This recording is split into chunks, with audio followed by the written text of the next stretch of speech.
Sounds are all around us. We hear them when sound waves travel through the air and enter our ears. However, there are many sounds that we as human beings cannot hear. Scientific research shows us that the range of human hearing is between 20 Hz and 20,000 Hz. Frequencies below the lower limit are known as infrasound, and those above the higher limit are known as ultrasound. This means that at all times there are unheard sounds and voices around us that we cannot comprehend. We as human beings also have an inner voice that we cannot hear with our ears, but we feel it with our hearts and minds.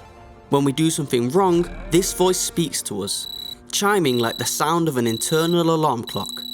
And while we can snooze that alarm temporarily, we can never fully turn off the voice of our conscience, no matter what we do. The world also has a collective global voice of conscience that even the greatest physicists cannot decipher or understand.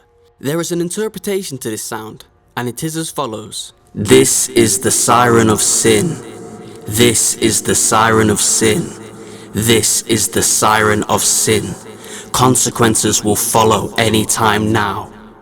But can we turn off this global siren? And if so, how? Let me tell you a story. You've probably heard of the story of the Prophet Yunus, peace be upon him. Darkness and vice was rife in the town that Yunus lived in.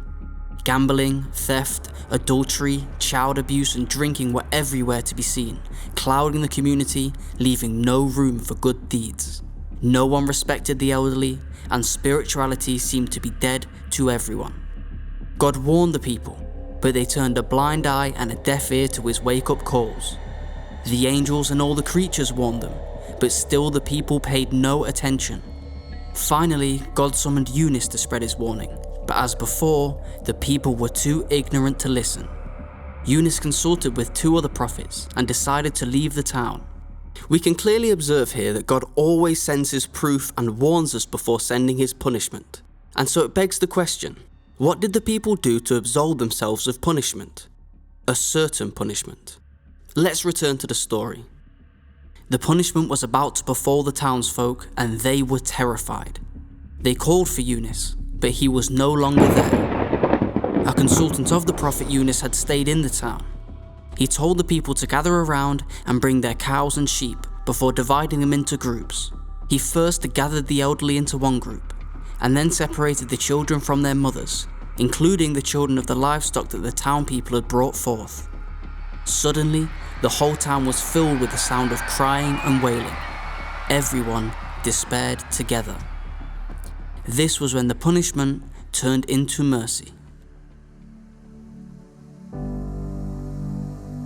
Imam Sadiq, peace be upon him, said, God sends down an angel every day to announce, O people, stop disobeying God. Were it not for pasturing animals, breastfeeding babies and bent-back white-bearded old men, there would come to you such a harsh punishment that I would utterly destroy you.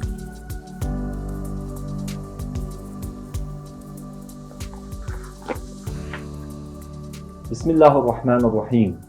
قال الإمام الصادق عليه السلام: إن لله في كل يوم وليلة ملكا ينادي مهلا مهلا عباد الله عن معاصي الله، فلولا بهائم رتع وصبية رضع وشيوخ رقع لصب عليكم العذاب صبا وتردون به ردا.